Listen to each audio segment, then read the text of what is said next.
Hey guys, welcome to the review show. My name's Austin, and welcome to Stranger Things Season 3. So before I continue on, there will be spoilers. I was planning to do no spoilers, but I just can't really talk about it without spoiling, because this is a season where I have to spoil things, because the stuff that happens in this season, I just have to spoil. So this is your guys' warning.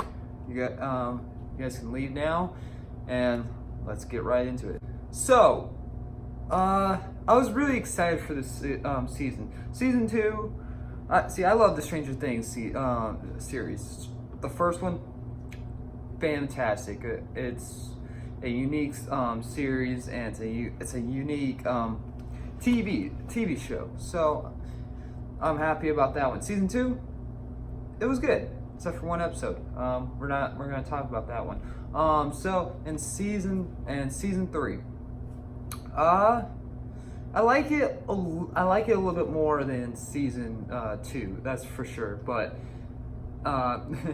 there's less episodes. I feel like every season the series gets shorter and shorter. But the season was just boring. Like, nothing happened. It was just happening quick.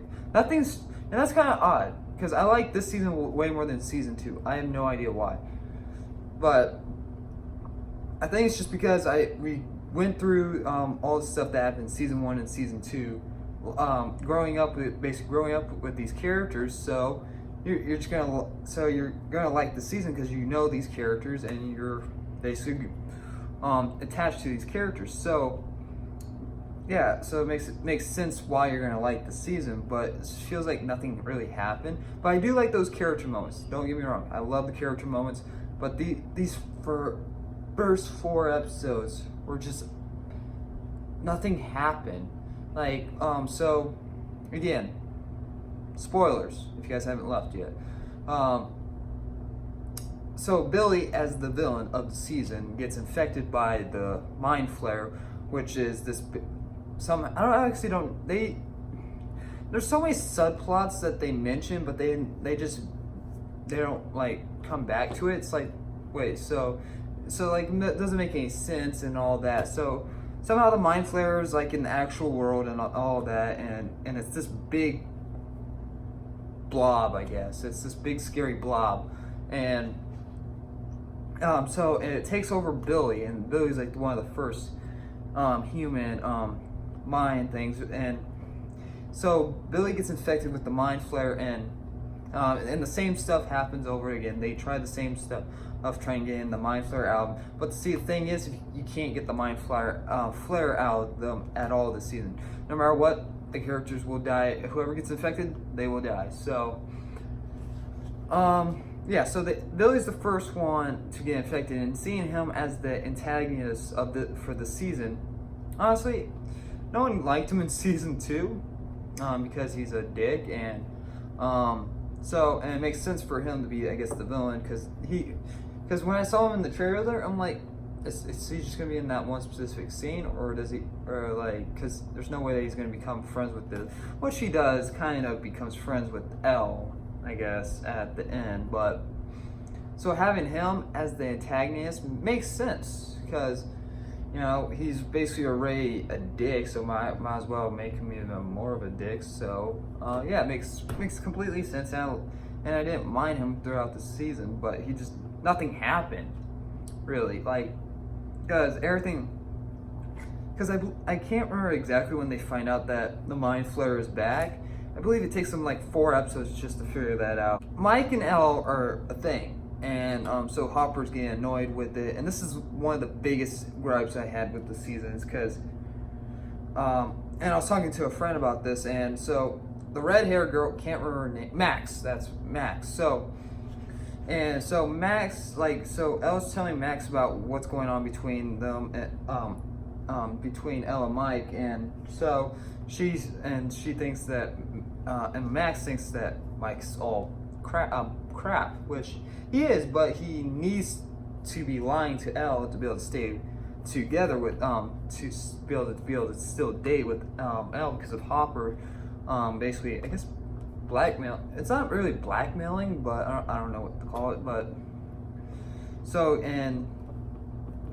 Max is like, just break up with him.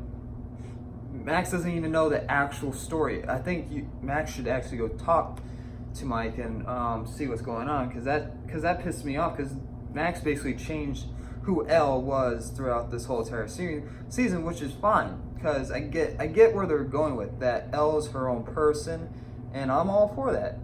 But having Max be able to want to break these two couples apart, which I actually like these two characters, except for Elle was kind of annoying this season. She didn't really do much, which is, well, I guess she did do a whole lot, but the way that she pulls it off is just like, yeah, you're just not you're just not afraid of anything, because you know that she's going to show up and stop everything. So I'm kind of happy that she lost her powers at the end of this season, but anyway, I'll get to that later.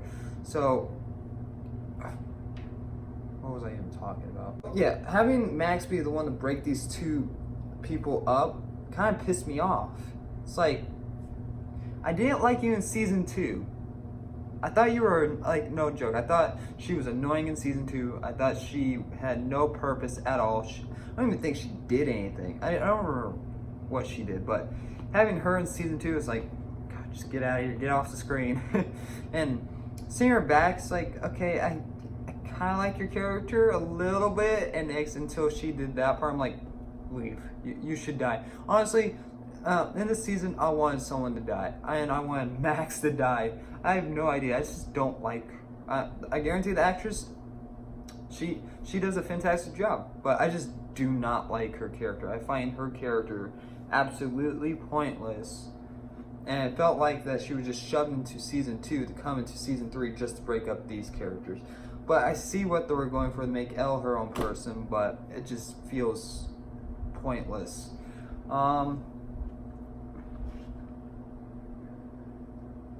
Let's see. This new character called Robin. She's actually one of my favorite characters throughout this season. Although I do like the old ones, but I just think I felt more attached to her character a little bit more than the old ones, and especially Steve. Steve has a big character arc in this season. In season 1, becoming from a dick.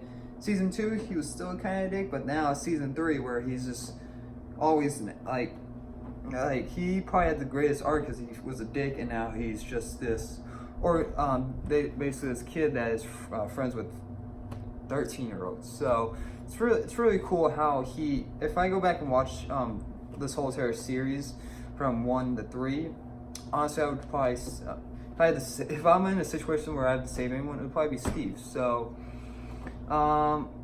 yeah, so there's not really a threat in this season except for the Mind Flayer and all of that, but the Russians in this season, it's basically the easiest thing to come up with, and it takes place in the 1980s, so it makes sense, because the 1980s were one of those, was that time where Russians were like the main villains in every single movie, so it makes sense. But it felt like they had no purpose. They were just there, and we just had a Russian Terminator, and that was it. Like, they were just there off the side, and it's like, hey, here you go. But I guess without them, then it would have made no sense. Then the Mind Flayer wouldn't be able to come back, I guess. Which again, it makes no sense. But okay, yeah, I guess it makes sense. The opens, but so what? I don't know. I don't know how that Mind Flayer is be able to make itself into goo. But it didn't feel like its own season. It felt like felt like season 1 and season 2 combined, because basically a lot of probably 25% of the season was just flashbacks to other seasons. Like, that's because, like, literally after the 4 during these 4 episodes, basically were just flashbacks to other seasons, because they didn't know what to do, so they were trying to, I guess, progress the story and trying to get to the part where they wanted. So yeah, so it just felt like memories and all that. All right, Hopper and Joyce.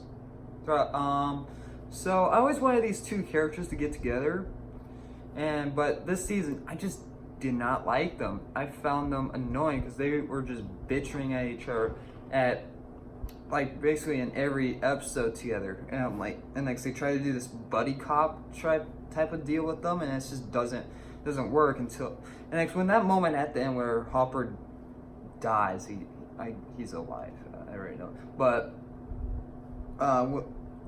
that moment, that's when the tears start. I'm like, no. Although I wanted someone to die, but don't make Hopper die. Kill off one of the kids, but you already know that they're not going to kill off any of the kids. So, and they want to kill. And I wanted someone to die, but I wish it wasn't Hopper though, because Hopper is also one of those characters that I really care about. So I was hoping for like maybe Elle to die. I don't know, because you know if they killed off Elle, they could that gives other kids something to do. Although, because every time that Elle shows up, she can just stop them and immediately. But again, she lost her powers, which that makes no. I don't know how she lost her powers. After she got bit in the leg, she lost her powers.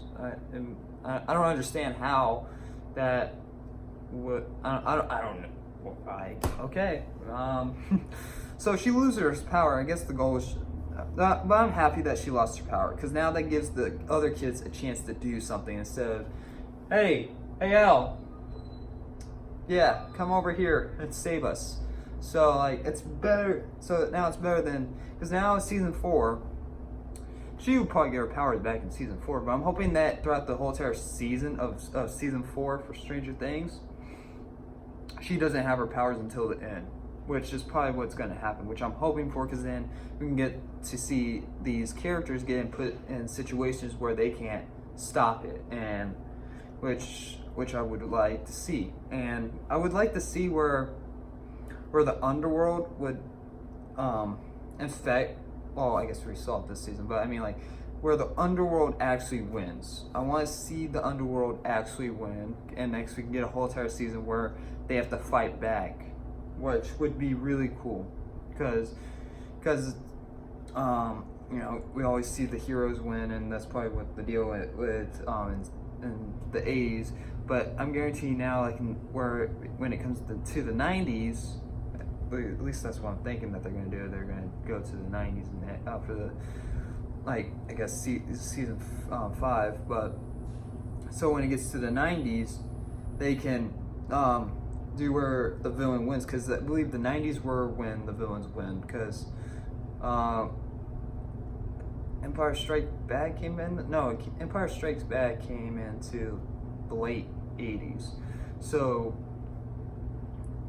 that's basically where the time where the villains now started winning, because I believe around that time we started getting where people started getting sick and tired where villains heroes win. So now we got some movies where villains win. So I'm hoping that we see the Mind Flayer actually win for once, because I think that would be something cool, and I would like to see what would happen if it does win. So I don't know, but yeah, that's basically all the stuff in this season. Oh yeah, they scrapped the whole entire sister thing. I did like that. That was really nice. I hated that episode. Oh god, that episode sucked. You know, I binge watched the whole entire series. When I binge watch a series, I watch every single episode. But when it came to the episode, oh, I could not watch it. I just skipped it. I'm like, no, I'm not doing this. No, like so. But I'm glad they scrapped it. But I hope that she never comes back. I hope that she just somehow disappeared or died somehow. I hope, or she will implement because she was training Elle in that episode, so might now she be training Elle to get her powers back, which I hope not, because I do not want to see her character ever again. So yeah, season 3 of Stranger Things, it's alright. I definitely enjoyed it a little bit more than season 2. If I had to rate, I believe I would be giving season 2 a B, so I would give this a minus or B plus. it's between there. I have no idea what to give it, but so I'll be giving no. Okay, so this is what I'm gonna do. I'm gonna give season 2 a B minus. I'm gonna give this season a B plus. So yeah, the Russians will return in season 4, and honestly, it just feels now it's just starting to repeat itself, which I'm hoping that. And the way they ended it could have been the last season, but no. With that post-credit scene, they're gonna do another one. I guarantee they're gonna try to stretch it to season to like 5 seasons, and after that, I'm hoping that they're done because I don't know what else you can do with this. So yeah, that was my thoughts on Stranger Things season 3. Later today I'm gonna be seeing Crawl. So I was supposed to see that yesterday, but I got my wisdom's teeth removed, so yeah, I decided not to go because I was in pain. I'm feeling a little bit better today, but yeah. So get ready for my MCU ranking. I'm planning to do that after this. I just need to remember what I don't like. I'm gonna write those down. So so get ready for that. And yeah, that's basically it. So yeah, thank you guys very much for watching, and like always, I'll see you guys in the next review. Bye guys.